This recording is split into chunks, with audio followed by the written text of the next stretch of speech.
पिछली क्लास में हम लोगों ने न्यूमेरिकल्स किए थे बेस्ड ऑन पैरेलैक्स और उसके अलावा हम लोगों ने कुछ न्यूमेरिकल्स बेस्ड ऑन जहाँ पे कन्वर्जन्स होते हैं बड़े यूनिट्स के, एस्ट्रोनॉमिकल यूनिट और पारसेक के कन्वर्जन, लाइट ईयर्स के कन्वर्जन, ये सारे कन्वर्जन्स पे हम लोगों ने क्वेश्चंस करे थे। आज हम लोग एरर्स के बारे में पढ़ेंगे और जब एरर्स मतलब दो फिजिकल क्वांटिटीज को ऐड करते हैं, सबट्रैक्ट, मल्टीप्लाई करते हैं या किसी पावर पे लेके जाते हैं, तब जो उनके एरर्स किस तरह से कंबाइन होंगे, माइन एरर कैसे निकालते हैं, ये सारी चीजें हम लोग आज की क्लास में करेंगे। So accuracy, precision of instrument and errors in measurement, आज के क्लास में हम लोग ये सब पे बात करेंगे। सबसे पहले तो एक्यूरेसी होता क्या है। पहले तो measuring process is essentially a process of comparison. हम लोगों ने पिछली क्लास में, फर्स्ट क्लास में भी किया था कि कोई भी मेजरिंग प्रोसेस क्या है, कंपैरिजन का प्रोसेस है। हमारे पास एक यूनिट होता है, डिफाइंड यूनिट होता है, एक स्टैंडर्ड होता है, उस स्टैंडर्ड से हम लोग कंपेयर करते हैं। अगर स्केल है तो उसमें ग्रेडेशंस होते हैं, उन ग्रेड्स को हम लोग साथ में रख के किसी भी चीज को अगर हम लोग को मापना है तो उसके पास हम लोग रख के और उसके बाद देखते हैं कितने ग्रेड्स इसमें आ रहे हैं या कितना मेजरमेंट आ रहा है, और हम लोग कंपेयर करके उससे उसका मेजरमेंट निकालते हैं। So difference in the true value and the measured value of the quantity is called the error of measurement.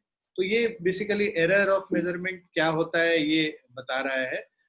Error क्या होता है कि जो ट्रू वैल्यू है और जो मेजर्ड वैल्यू है उनके बीच में जो डिफरेंस है उसको एरर कहते हैं। ट्रू वैल्यू जो एक्चुअल उसका लेंथ होगा, लेट्स से हम लोग किसी रॉड का लेंथ, एक्चुअल लेंथ जो है 7.1 सेंटीमीटर है और जो हमारा मेजर्ड वैल्यू है लेट्स से 7 सेंटीमीटर आता है, तो ये जो इनके बीच में जो डिफरेंस है 0.1 सेंटीमीटर का, ये इसका एरर हो जाएगा।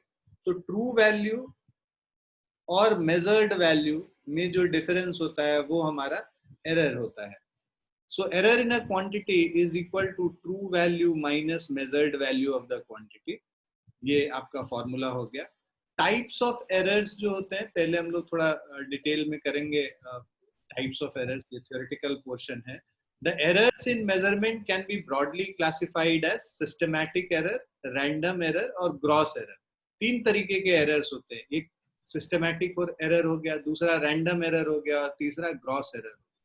सिस्टमैटिक एरर क्या होता है कि the systematic errors are those errors that tend to be in one direction, either positive or negative। एक सिस्टम से है वो एरर, मतलब एक सिस्टमैटिक वे में ही चलेगा। अगर पॉजिटिव एरर है तो हर बार तुम मेजर करोगे तो पॉजिटिव एरर ही। तो ऐसा मेजरमेंट टेक्निक जिससे कि इस तरह का एरर आए कि एक ही तरफ एरर हो, या तो पॉजिटिव मतलब जो भी वैल्यू है उससे बड़ा वैल्यू निकाल के दे रहा हो, या जो भी एक्चुअल वैल्यू है उससे हमेशा छोटा वैल्यू निकाल के दे रहा हो वो मेजरमेंट। तो अगर हमेशा वैल्यू बड़ा दे रहा है मतलब एरर पॉजिटिव है, और हमेशा अगर छोटा वैल्यू दे रहा है मेजर करके मतलब एरर नेगेटिव है। तो या तो हमेशा पॉजिटिव देगा या हमेशा नेगेटिव देगा। ऐसा एरर को सिस्टमैटिक एरर कहते हैं। Systematic errors are those which occur according to a definite pattern, उसका पैटर्न फिक्स्ड है। These errors affect the measurement alike, that is in the same way. The cause of systematic errors are known, therefore such errors can be minimized। मान लो तुम्हारे पास एक measuring instrument है जो कि हमेशा 0.2 centimetre ज्यादा मेजर करके तुमको बता रहा है, तो जो भी मेजरमेंट होगा उससे 0.2 ज्यादा दे रहा है, तो अगर ट्रू वैल्यू निकालना है तो हम लोग क्या करेंगे, 0.2 सब्ट्रैक्ट कर देंगे, इससे हमारा ट्रू वैल्यू निकल के आ जाएगा। क्योंकि हमें पैटर्न पता है कि हर बार मेजर करेंगे तो 0.2 सेंटीमीटर ज्यादा मिल रहा है, इसका मतलब जो एक्चुअल वैल्यू है वो 0.2 सेंटीमीटर लेस है।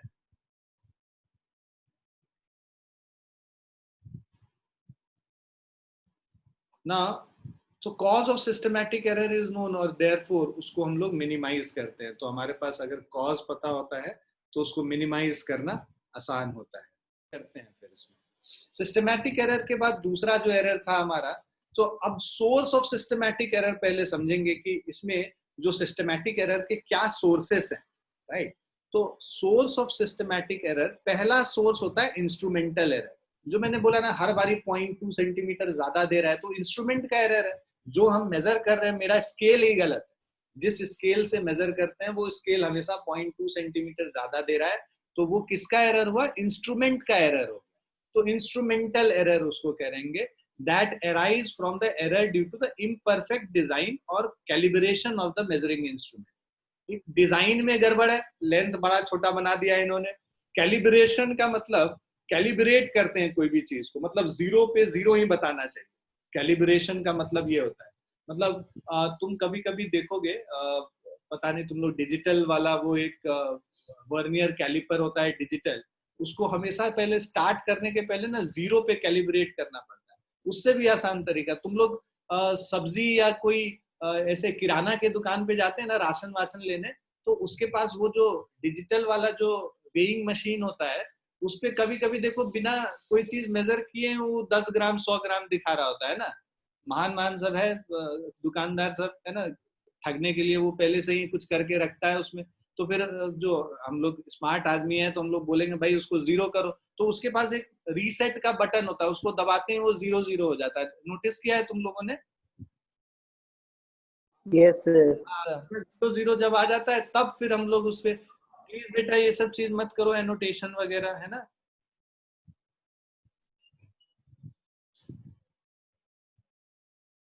ठीक है, तो वो अगर हम लोग करेंगे, उसको कैलिब्रेट करेंगे, मतलब कि उसको रीसेट कर देंगे 0 0 पे।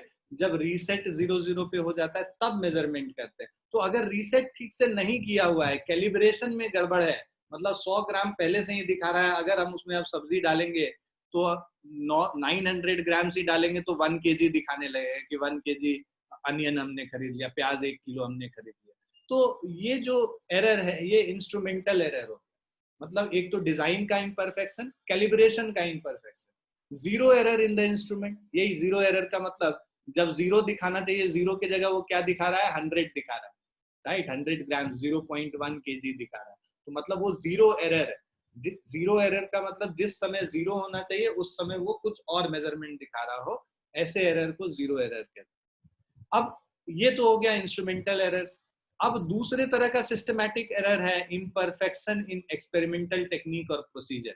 हमारा जो टेक्निक है उसी में गड़बड़ी है, मतलब हमें 0 से रख के मेजर करना चाहिए, हम जो है ऐसे रख रहे हैं स्केल, हमेशा 0.1 से मेजरमेंट आ रहा है, तो वो तो हमारे में एरर है, मतलब हम जिस तरह से मेजरमेंट कर रहे हैं उसमें गड़बड़ी है।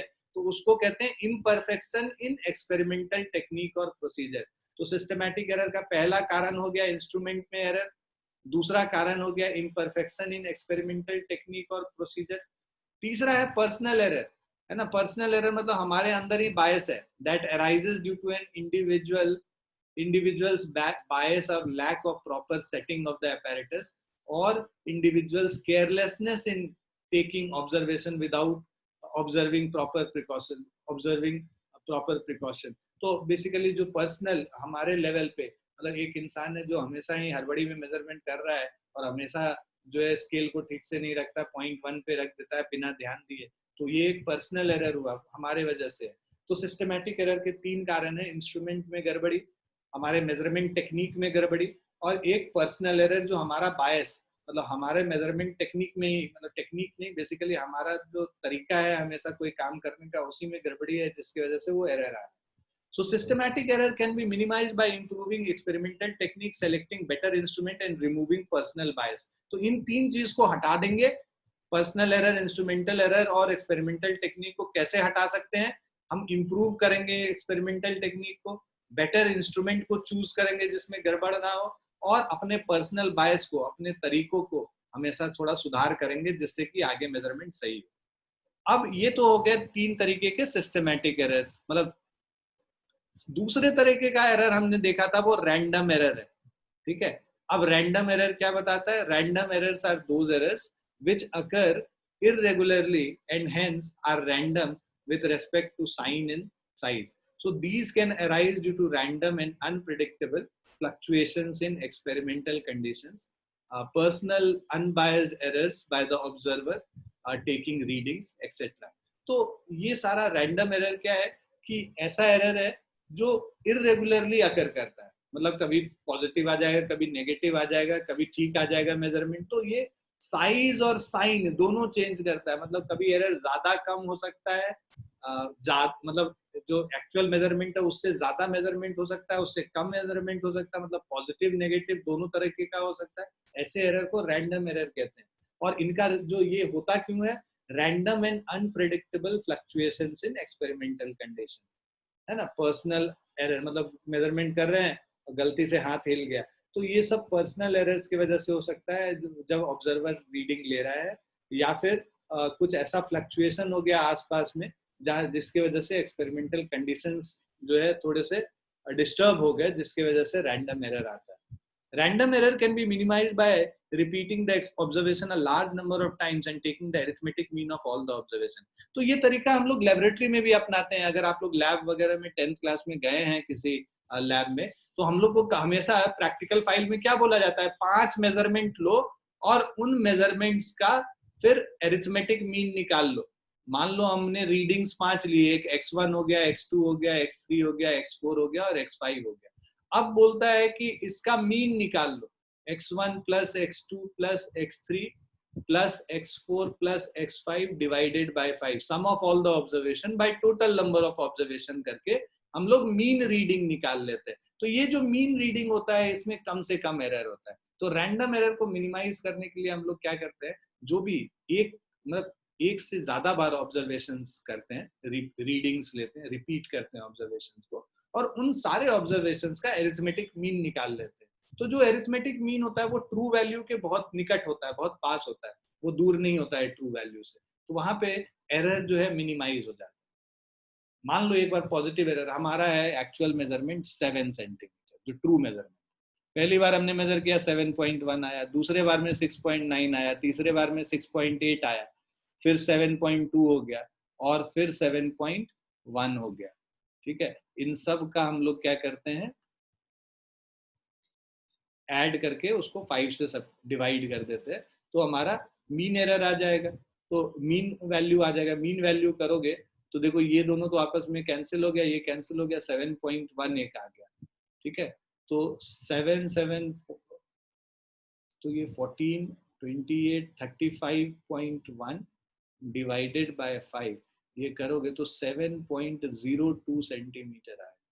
तो ये देखो, ये इन सब में एरर कितना है, इसमें 0.1 सेंटीमीटर, 0.1, 0.2, 0.2, 0.1, लेकिन जो अगर हम पूरा सबका एवरेज निकाल देते हैं तो एरर क्या आ जा रहा है, 0.02 सेंटीमीटर आ जा रहा है। मतलब एरर रिड्यूस हो गया ये मीन निकालने से, ट्रू वैल्यू के नजदीक पहुंच गया। ये जो वैल्यू है 7.02 is the nearest reading which can come to 7 in these 5 readings which we have taken.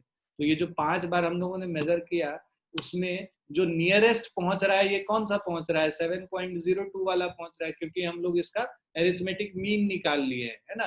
तो इससे हम लोगों को जो एक्चुअल मेजरमेंट है उसके बहुत पास का मेजरमेंट, तो ऐसे हम लोग रिड्यूस करते हैं रैंडम एरर। तुमको जब भी डेटा दिया हुआ रहता है ना, तुम देखो कभी भी डेटा तुमको ट्रू वैल्यू का नहीं दिया होगा, तो हम लोग ट्रू वैल्यू का डेटा निकालने के लिए क्या करते हैं, इसी तरह से मीन निकालते हैं और ट्रू वैल्यू के डेटा हम बोलते हैं कि यही ट्रू वैल्यू है, जो मीन निकला यही ट्रू वैल्यू, और उसके रेस्पेक्ट में हम लोग बाकी एरर्स निकालते हैं। क्लियर है बच्चों, रैंडम एरर क्या होता है और कैसे मिनिमाइज किया जाता है, ये क्लियर है सबको? Yes sir. Yes sir.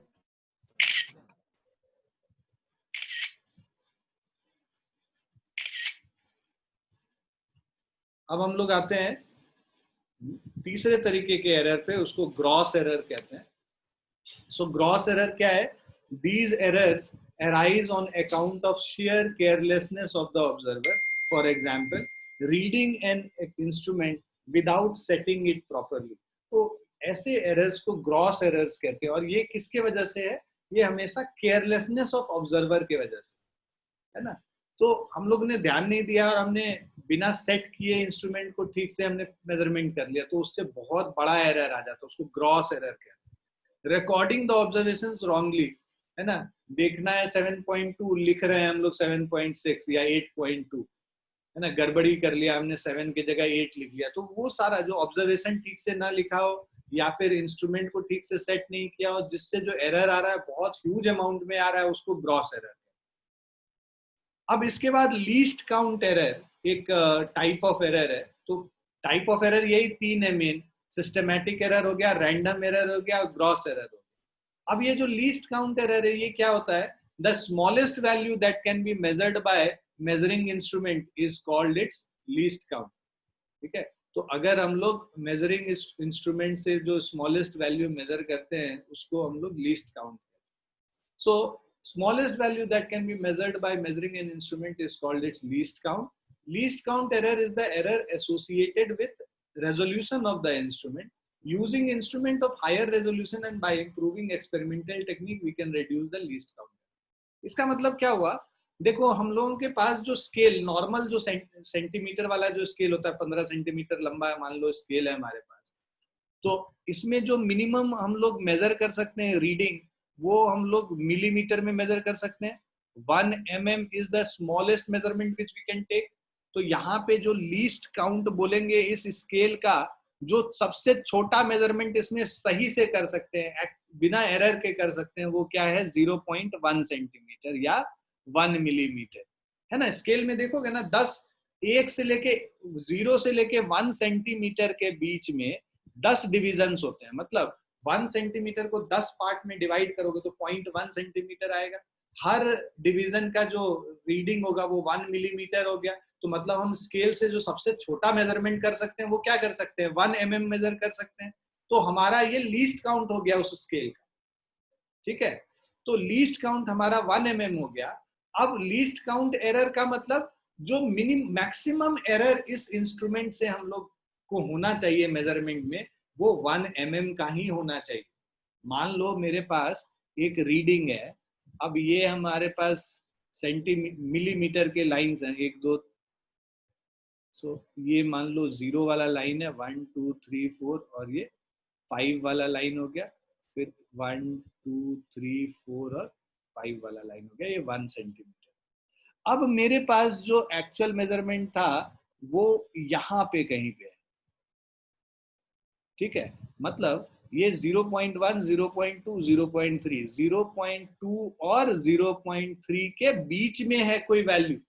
अब वो वैल्यू हम लोग गैस कर सकते हैं कि भाई ये एकदम बीच में लग रहा है तो 0.25 ले लो, बट वो गैस है ना, वो एक्चुअल मेजरमेंट तो दे नहीं रहा है हमें।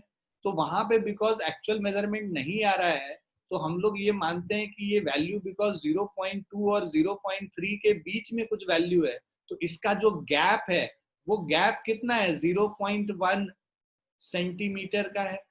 बिकॉज ये 0.1 सेंटीमीटर का गैप है 0.2 और 0.3 के बीच में, तो मैक्सिमम एरर जो हो सकता है वो 0.1 सेंटीमीटर। मान लो हमने रीडिंग ले लिया 0.2 और उसमें जो एक्चुअल रीडिंग था 0.299 था, 2999 एंड सो ऑन।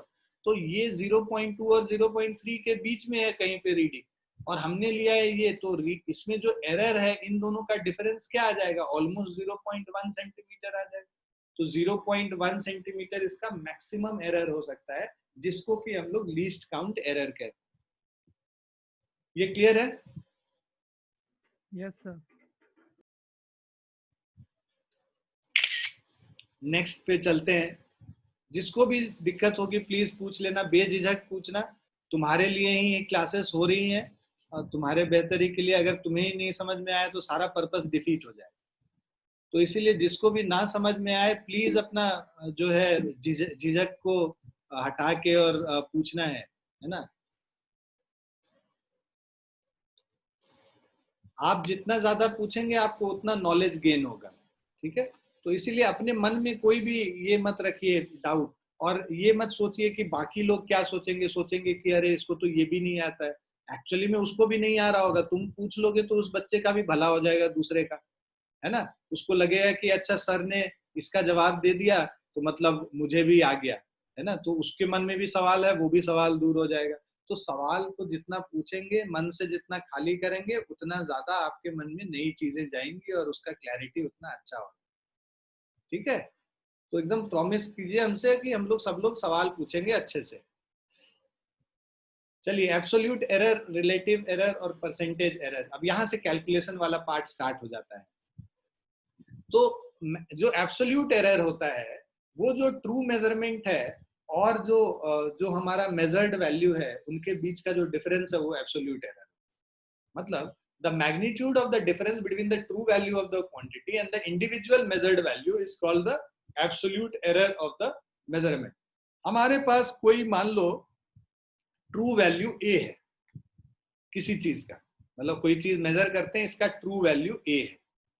अब हमने अलग अलग मेजरमेंट किया, राइट? अब अलग अलग मेजरमेंट किया. Suppose the value obtained in several measurement. पहली बार मेजरमेंट लिया तो A1 आया हमें वैल्यू, दूसरी बारी मेजरमेंट किया तो A2 आया, फिर A3 आया और AN आया. n टाइम्स मेजरमेंट किया. जैसे मैंने वो एग्जांपल लिया था जिसमें पहली बार मेजर किए थे 7.1 सेंटीमीटर आया था, दूसरे में 6.9 सेंटीमीटर आया था, तीसरे में 7.2 आया था, चौथे में 6.8 आया था और पांचवे में 7.1 आया था. ये अलग अलग वैल्यूज आए थे. तो उसी तरह हम कर रहे हैं. पहला मेजरमेंट A1 दे रहा है, दूसरा A2 दे रहा है, तीसरा A3 दे रहा है, और इस तरह से n टाइम्स जब मेजरमेंट किए तो nth ऑब्जर्वेशन में हमारे पास AN आया measurement. So arithmetic mean of these values is taken as the best possible value of the quantity under the given condition of measurement. तो इसका अगर हम लोग arithmetic mean ले लेते हैं तो arithmetic mean हमें क्या देगा? A1 plus A2 plus A3 plus AN divided by n. ये हमें बेस्ट पॉसिबल वैल्यू दे देता है, सबका मीन निकाल के दे देता है. अब जो अरिथमेटिक मीन है, this is equal to sum of all the observation. इसको अगर हम समेशन के तरह लिखें तो ये क्या हो जाएगा? समेशन ऑफ AI, जहां I का वैल्यू 1 से लेके n तक वेरी कर रहा है, divided by number of observation n, है ना? ये तुम लोग 10th क्लास में पढ़े होगे जब हम लोग ये मीन वाला निकालने वाला चैप्टर कर रहे होंगे 9th क्लास में, 10th क्लास में हम लोगों ने स्टैटिस्टिक्स में किया है ये सब, राइट? समेशन का साइन. तो यहाँ पे भी वही कर रहे हैं, जो मीन वैल्यू निकाल रहे हैं उससे जो इंडिविजुअल मेजरमेंट्स हैं उन सबको ऐड कर दिया. Sum of all the observation divided by total number of observation. इसको अगर समझो वर्ड्स में तो ये है sum of all the observations divided by total number of observation. ठीक है, ये हमारा मीन वैल्यू देता है, ए मीन. ठीक है ना? जो मीन वैल्यू होता है उसको हम लोग ट्रू वैल्यू मान लेते हैं, क्योंकि हमारे पास ट्रू वैल्यू, देखो हम तो मेजरमेंट कर रहे हैं ना किसी चीज का. पहले से अगर वैल्यू पता है तो मेजरमेंट करेंगे ही क्यों? जब ट्रू वैल्यू पता है तो मेजरमेंट क्यों करेंगे? तो हमें तो ट्रू वैल्यू पता नहीं है, तो हम लोग क्या करते हैं, जब मान लो हमारे पास कोई कैलकुलेटर है, इसका लेंथ मेजर करना है, हमने 5 बार मेजरमेंट लिया, ये मेजरमेंट आया है 7.1 सेंटीमीटर, 6.9, 7.2, 6.8 और 7.1. इन सारे वैल्यूज को हम लोग ऐड करके 5 से डिवाइड कर देंगे, 7.02 आएगा वो वैल्यू. उस वैल्यू को हम ट्रू वैल्यू मान लेते हैं, बहुत नजदीक है एक्चुअल वैल्यू के, तो हम लोग इसको ट्रू वैल्यू मान लेते हैं कि इसका मेजरमेंट 7.02, इसका ट्रू वैल्यू. अब हम लोग ये जो मेजरमेंट है, इंडिविजुअल मेजरमेंट का जो एरर है, उसको हम लोग अलग अलग 7.02 और 7.1 का जो डिफरेंस निकाल के हम लोग इंडिविजुअल एरर्स निकालते हैं.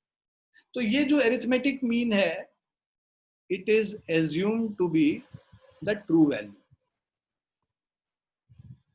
या तो तुमको क्वेश्चन में ट्रू वैल्यू दिया होगा, या फिर हम लोग इन सारे ऑब्जर्वेशंस का मीन निकाल के उसको एज्यूम कर लेते हैं ट्रू वैल्यू के बराबर.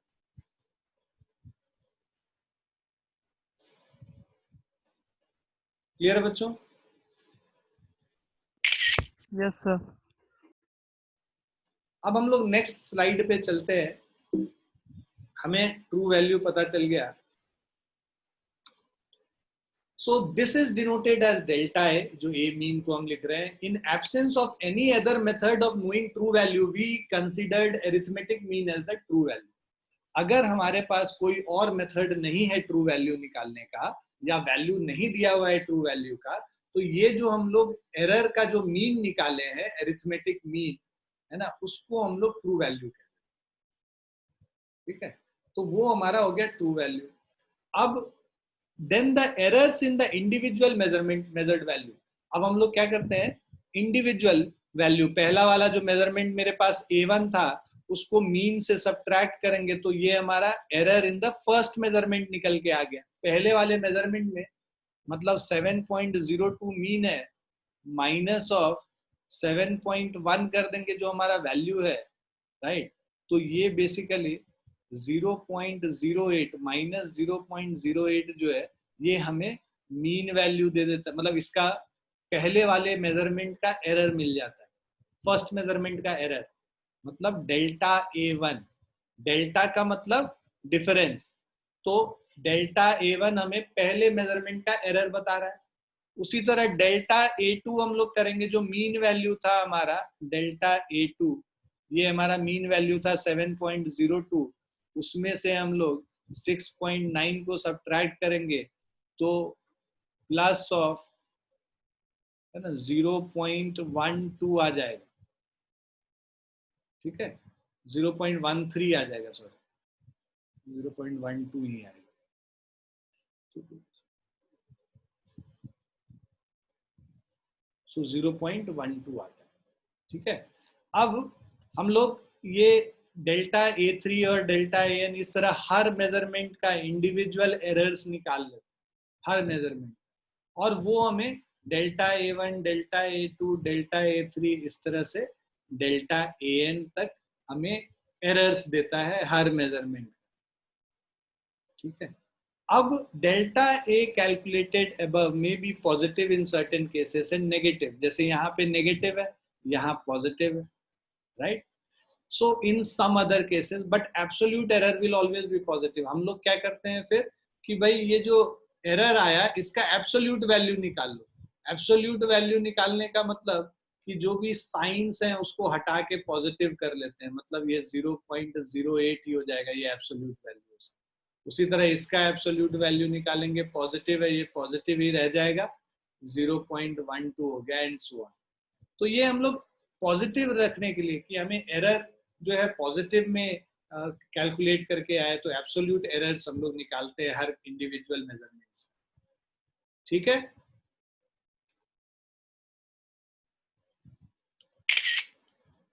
अब हम लोग मीन एब्सोल्यूट एरर निकालेंगे।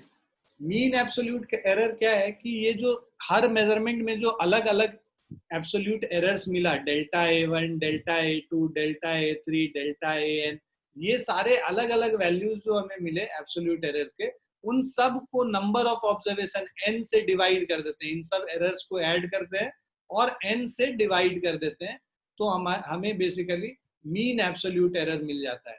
So the arithmetic mean of all the absolute error is taken as final or mean absolute error of the value of the physical quantity A. It is represented by delta A mean. Okay. Now, if we do a single measurement, the value we get may be in the range of A mean plus minus delta A mean. तो ये जो हमने निकाला है ये delta A mean निकल गया, और जो हम अब जो भी मेजरमेंट करेंगे तो हमारा A मीन क्या था 7.02 था, right, plus minus delta A mean जो हम लोगों ने निकाला था सारे को ऐड करके और उसके बाद डिवाइड करें, मतलब पहले वाले में 0.08 आ रहा था, है ना, क्योंकि 7.02 और 7.1 में हम लोग डिफरेंस निकाल रहे थे, राइट, तो 0.08 आ गया। दूसरे वाले में अगर हमारे पास मेजरमेंट है 6.9 था, 6.9 और 7.2 में 0.18, मतलब डेल्टा A1 का जो एब्सोल्यूट वैल्यू ये था, डेल्टा A2 का एब्सोल्यूट वैल्यू निकालोगे 0.12 आ गया। उसी तरह तीसरा वैल्यू हमारा 7.2 था, 7.2 था, 0.18 आ जाएगा डेल्टा A3, तो ये आ गया 0.18। तीसरा वैल्यू हमने बोला, चौथा वैल्यू 6.8 था, 6.8 था तो 0.22 आ जाएगा डेल्टा A4, ठीक है। और उसके बाद पांचवा वैल्यू हमारा 7.1 था, 7.1 है तो फिर से 0.08 हो गया डेल्टा A5। ये हम लोगों ने 5 वैल्यूज निकाले। अब इनका मीन निकालना है, अगर हमें डेल्टा A मीन निकालना है तो इन सबको ऐड कर लेंगे, 0.08, 0.12, 0.18, 0.22 और 0.08, और इन सबको 5 से डिवाइड कर लेते हैं तो डेल्टा A का मीन निकल के आ जाएगा। इसको करोगे तो 0.18 और 0.08 हमें 0.2 देता है, और 0.22 और 0.18 0.4 और 0.2 0.6 0.68 0.68 डिवाइडेड बाय 5 हो गया 0.136 आ जा रहा है।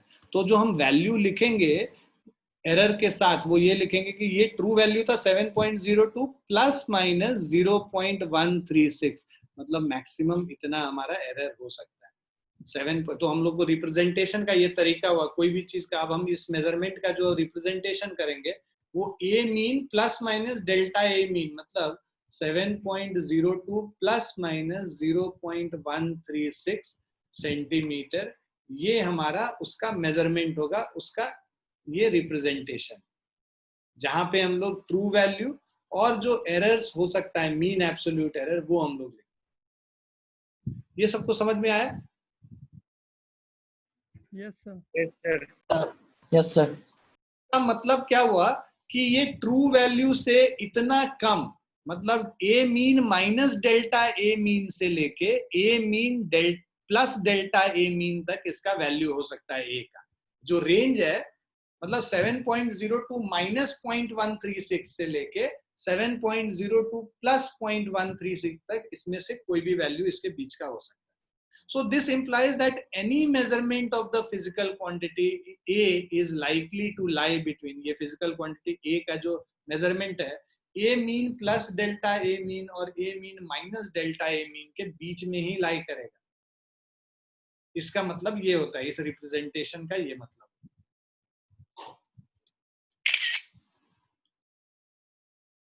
क्लियर है बच्चों?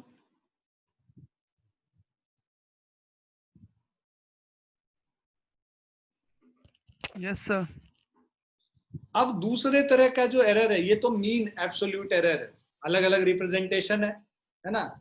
हम लोगों ने पहले देखा कि एरर क्या होता है, उस एब्सोल्यूट एरर क्या होता है, फिर मीन एब्सोल्यूट एरर कैसे निकालते हैं। अब हम लोग देखेंगे रिलेटिव एरर और फ्रैक्शनल एरर किसको कहते हैं।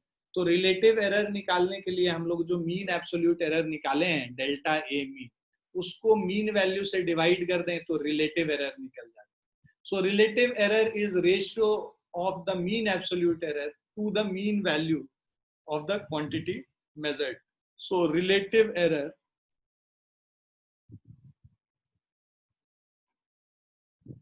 is equal to delta A mean divided by A mean. ये हमारा रिलेटिव एरर होता है, ठीक है। और इसी को 100 से मल्टीप्लाई कर देंगे तो वो हमारा परसेंटेज एरर निकल के आ जाएगा। So when the relative error is expressed in percent it is called percentage error, ठीक है। तो डेल्टा ए जो है वो रिलेटिव एरर होगा, परसेंटेज एरर को हम लोग को लिखना है तो उसको 100 से मल्टीप्लाई कर देंगे तो वो हमारा परसेंटेज एरर निकल जाएगा। So percentage error is equal to delta a mean divided by a mean into 100, ये परसेंट में वैल्यू दे देगा। जैसे पुराना पिछले वाला केस देखें तो डेल्टा ए मीन हमारा कितना आया था, याद है क्या? वैल्यू कितना आया था? 7 पॉइंट कितना आया था डेल्टा ए मीन? नहीं 7 पॉइंट नहीं, हम लोग का आया था 0.136 आया था। चलो वो डेल्टा ए मीन 0.136 आ गया, और जो एक्चुअल वैल्यू है वो ए मीन 7.02 है। तो delta a mean by a mean कर देंगे तो 0.136 डिवाइडेड बाय 7.02, ये हमें दे देगा, दिस इज 0.01937। अब इसको परसेंटेज एरर में कन्वर्ट करेंगे तो 100 से मल्टीप्लाई कर देंगे तो परसेंटेज एरर 1.937% आ जाएगा, इतना परसेंटेज एरर। तो अलग अलग तरीका है लिखने का, तुम रिलेटिव एरर के टर्म्स में भी लिख सकते हो, परसेंटेज एरर के टर्म्स में भी, जो भी क्वेश्चन में पूछा हुआ है उसको हम लोग कन्वर्ट करके वैसे। और जो एब्सोल्यूट एरर आया था हमारा is equal to delta a mean, that is 0.136। Clear है? Yes, sir. Yes sir. अभी इन सब का एग्जाम्पल्स भी करेंगे, है ना, अगली क्लास में न्यूमेरिकल्स वगैरह लेके, तो आपको और क्लैरिटी आ जाएगी कि किस तरह से हम लोग मेजर करें।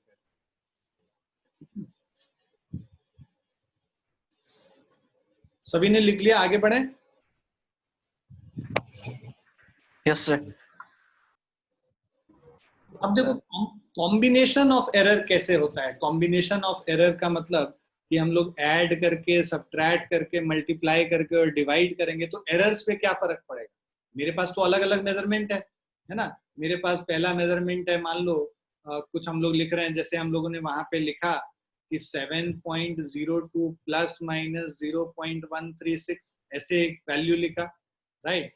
दूसरा वैल्यू कुछ है, मान लो ये ए का वैल्यू है ना, a is equal to this, और जो b का मेजरमेंट होगा वो कुछ मान लो ऐसा आता है 6.5 प्लस माइनस 0.253, ऐसे करके आता है।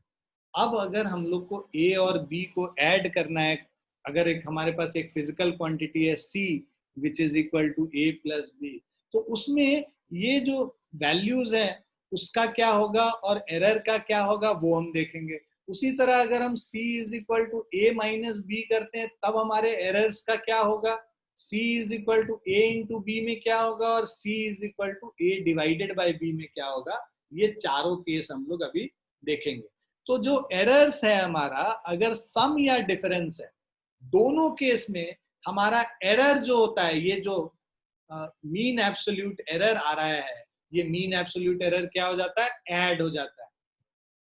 ठीक है। So errors of sum or difference when two quantities are added or subtracted, the absolute error in the final result is the sum of the absolute error in the individual quantity. मतलब अगर हम बोल रहे हैं कि c is equal to a plus b है, तो हम लोग क्या करेंगे, ये वैल्यूज को तो ऐड कर लेंगे, 7.02 प्लस 6.5 प्लस माइनस एरर्स को हम लोगों ने क्या बोला, एरर्स को भी ऐड कर लेंगे, 0.136 प्लस 0.253। तो मेरे पास ये वैल्यू क्या आ जाएगा, 7 प्लस 6 13 हो गया, सो 13.52 प्लस माइनस, और ये 0.389 हो गया। तो ये मेरा मेजर्ड वैल्यू का रिप्रेजेंटेशन, इस तरह से हम लोग रिप्रेजेंट करेंगे कि भाई 13, अब मेरा जो C का वैल्यू है that is 13.52 plus minus 0.389। So absolute errors क्या होते हैं, उनका सम निकाल लेते हैं। अब दूसरा केस लो, अगर C is equal to A minus b होता, तो वहां पे हम लोग वैल्यूज, जो ट्रू वैल्यूज है, मीन वैल्यूज, उसको तो सब्ट्रैक्ट करेंगे, बट एब्सोल्यूट मीन एरर्स जो है ना, वो हमेशा ऐड ही होगा। चाहे वो तुम ऐड करो चाहे सब्ट्रैक्ट करो, सम या डिफरेंस दोनों में ये वाला चीज ऐड होता है, एरर ऐड होता है। तो 7.02 माइनस 6.5 करेंगे तो 2 माइनस 0 2 है, 10 माइनस 5 5 हो गया, तो 0.52 हो गया value, plus minus 0.389।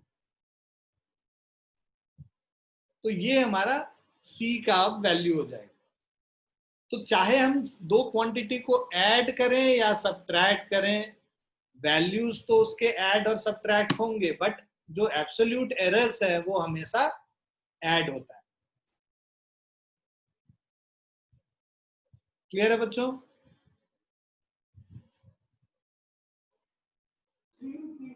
Yes sir.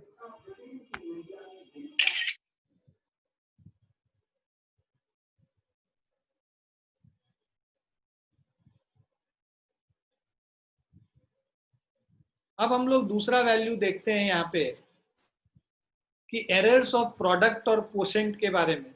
तो अगर कोई दो चीज को हम लोग मल्टीप्लाई या डिवाइड करते हैं, मतलब हमारे पास है C is equal to A into b, और दूसरा है हमारे पास C is equal to A divided by b या A बाय बी। अब मेरे पास जो A था, A is equal to 7.02 plus minus 0.136 b हम लोगों ने क्या लिखा था बेटा, एक बार हमको बताओगे क्या? 6.5 प्लस माइनस क्या लिखा था यहाँ पे? पिछले एग्जाम्पल में क्या लिया था वैल्यू? नहीं ध्यान है?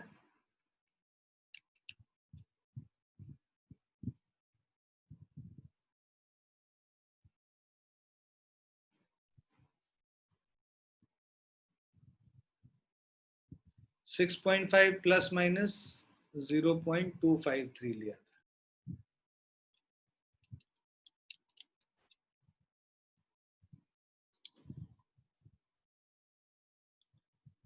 तो ये ए और बी का वैल्यू अगर हमने ले लिया है, तो अगर हमें ए इंटू बी निकालने बोल रहा है तो हम लोग क्या करेंगे, ये नंबर्स को तो मल्टीप्लाई कर लेंगे, जो एक्चुअल वैल्यू है, ट्रू वैल्यू है, मतलब मीन वैल्यू जो है 7.02 इंटू 6.5 कर लेंगे, है ना।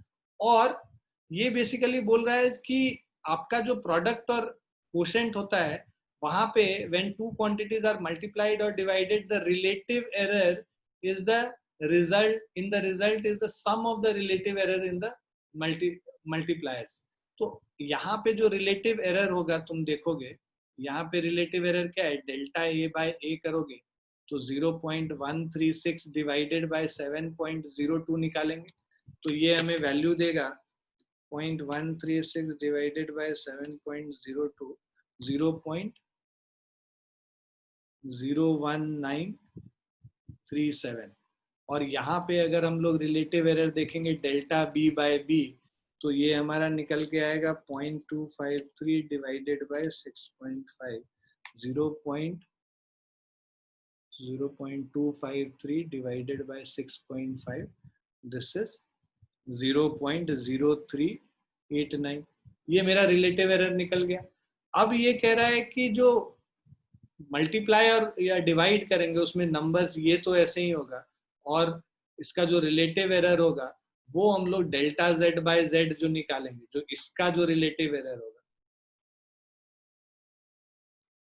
Plus minus delta C by C जो निकालेंगे, तो यहाँ पे delta C by C is equal to delta A by A plus of delta B by B.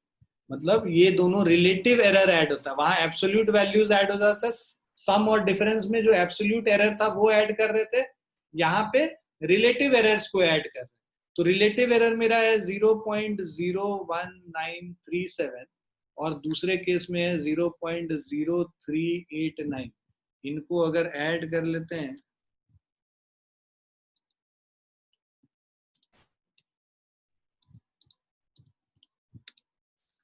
तो ये हमारा रिलेटिव एरर होगा 0.05827। ये हमारा रिलेटिव एरर हो गया डेल्टा सी बाय सी का। तो अगर हमें डेल्टा सी निकालना होगा तो ये क्या होगा, 0.05827 इंटू सी, जो भी वैल्यू रहा होगा इसको क्रॉस मल्टीप्लाई करेंगे उधर ले जाके तो निकल के आ जाएगा। तो अब हमारे पास जो डेल्टा सी का वैल्यू है, दिस इज इक्वल टू 0.05827 और C का वैल्यू तुम देखो क्या निकल के आया है, A इंटू बी करेंगे अगर हम लोग 7.02 इंटू 6.5 करेंगे 45.63 आता है। This is equal to 45.63 plus minus, तो यहाँ पे इसको 45.63 से मल्टीप्लाई कर लेंगे 0.0582 2.65। ये 2.65 आ गया इसमें एरर। तो बेसिकली जो हमारा जो एरर होगा, ये टोटल एरर अगर हम लोग निकालेंगे, so that will be equal to delta c is 2.65। तो यहाँ पे 45.63 प्लस माइनस 2.65 ऐसे करके आंसर है। और यही अगर A बाय बी करते तो यहाँ पे हम लोग 7.02, ठीक है, प्लस माइनस डेल्टा सी लिखना था यहाँ पे, 7.02 डिवाइडेड बाय 6.5 करेंगे और प्लस माइनस ये जो रिलेटिव एरर से जो हम लोग डेल्टा सी निकाले हैं दैट इज 2.6। सो ये आ जाएगा 7.02 डिवाइडेड बाय 6.5, 1.08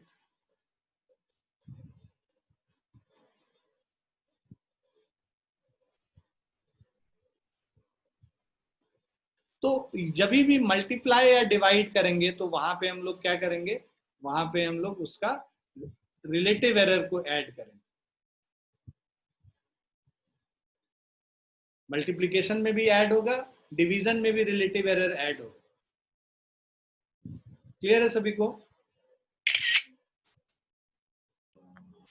यस सर।